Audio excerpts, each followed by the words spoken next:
Hello, जय श्री कृष्णा, जय राधे राधे। जय श्री कृष्णा, जय राधे राधे। वैशाख मास महात्म के सभी धर्मों का उल्लेख और कथा और महात्म।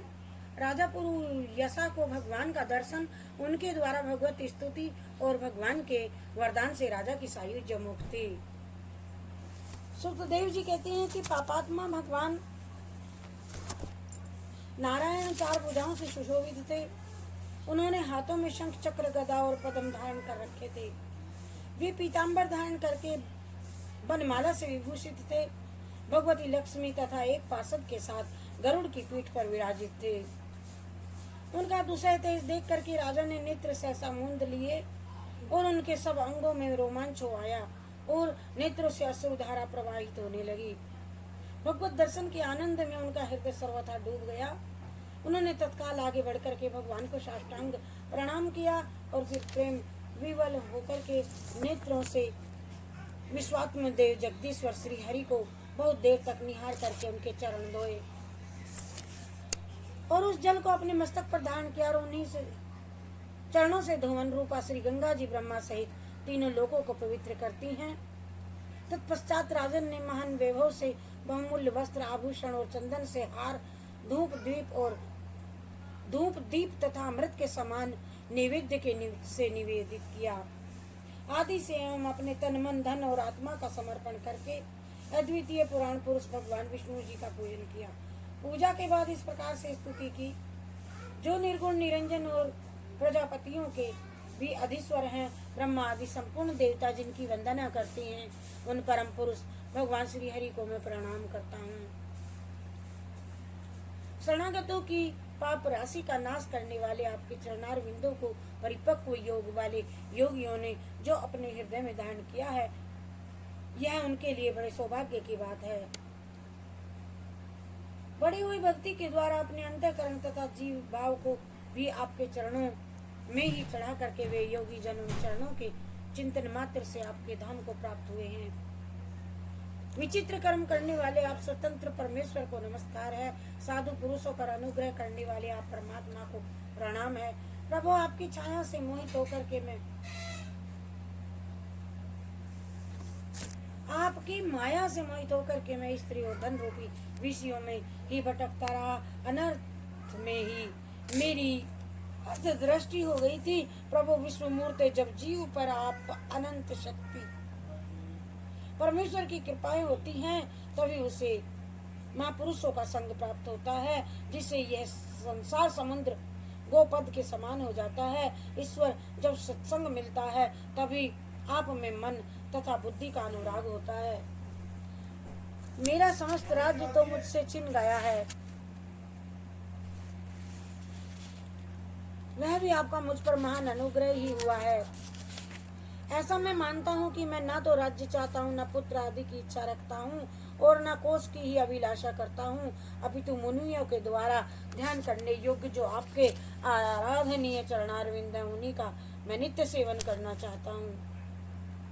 देवेश्वर जगन निवास, मुझ पर प्रसन्न होइए, जिससे आपके चरण कमलों की स्मृति बराबर बनी रहे तथा स्त्री, पुत्र, खजाना एवं आत्मीय कहे जाने वाले सब पदार्थों में जो मेरी आसक्ति है, वह सदा के लिए दूर हो जाए। भगवान, मेरा मन सदा आपके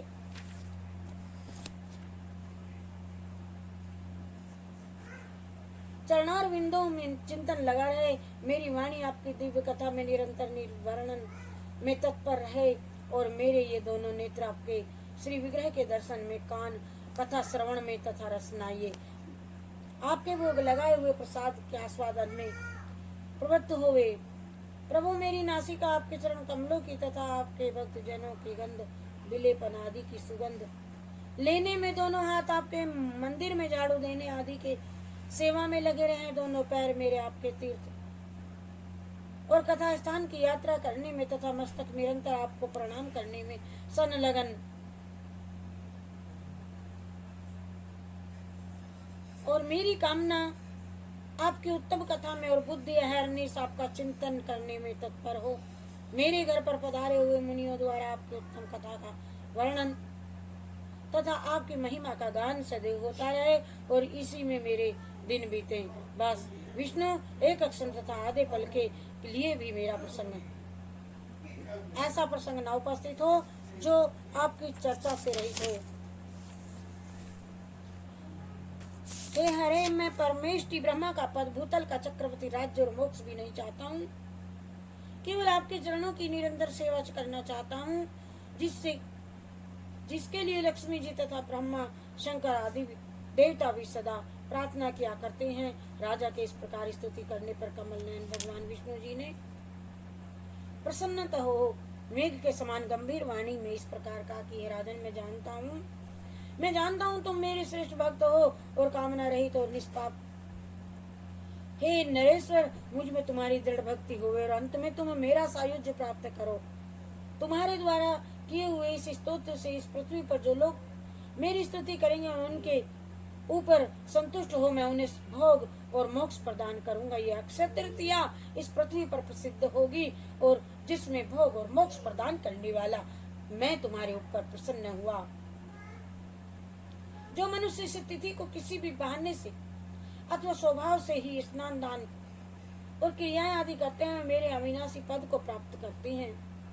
जो मनुष्य पितरों के उद्देश्य से अक्षय तृतीया को श्राद्ध करते हैं, उनका किया हुआ वह श्राद्ध अक्षय होता है और तिथि में जोड़ा जाता है, और इस तिथि में यदि थोड़ा सा भी पुण्य किया जाता है तो वह अक्षय फल होता है। हे नृपश्रेष्ठ, जो कुटुंबी ब्राह्मण को गाय दान करता है, उसके हाथ में सब संपत्तियों की वर्षा होने वाली भुक्ति मुक्ति आ जाती है।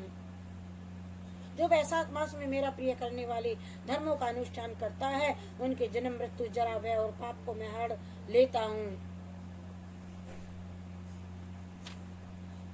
अनध यह वैशाख मास मेरे चरण चिंतन की ही भांति ऐसे सहस्त्रों पापों को हर लेता है जिनके लिए शास्त्रों में कोई प्रायश्चित नहीं मिलता।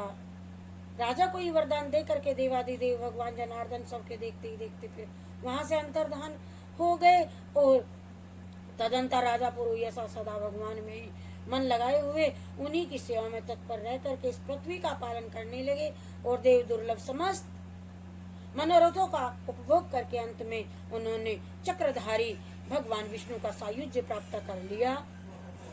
जो इस उत्तम उपाख्यान को सुनते और सुनाते हैं वे सब पापों से मुक्त हो जाते हैं और भगवान विष्णु के परम पद को प्राप्त करते हैं। ये तृतीया को के श्राद्ध को कथा करनी चाहिए। अक्षय तृतीया, इस अक्षय तृतीया में अक्षय फल प्राप्त होता है। जय श्री कृष्ण, जय राधे राधे।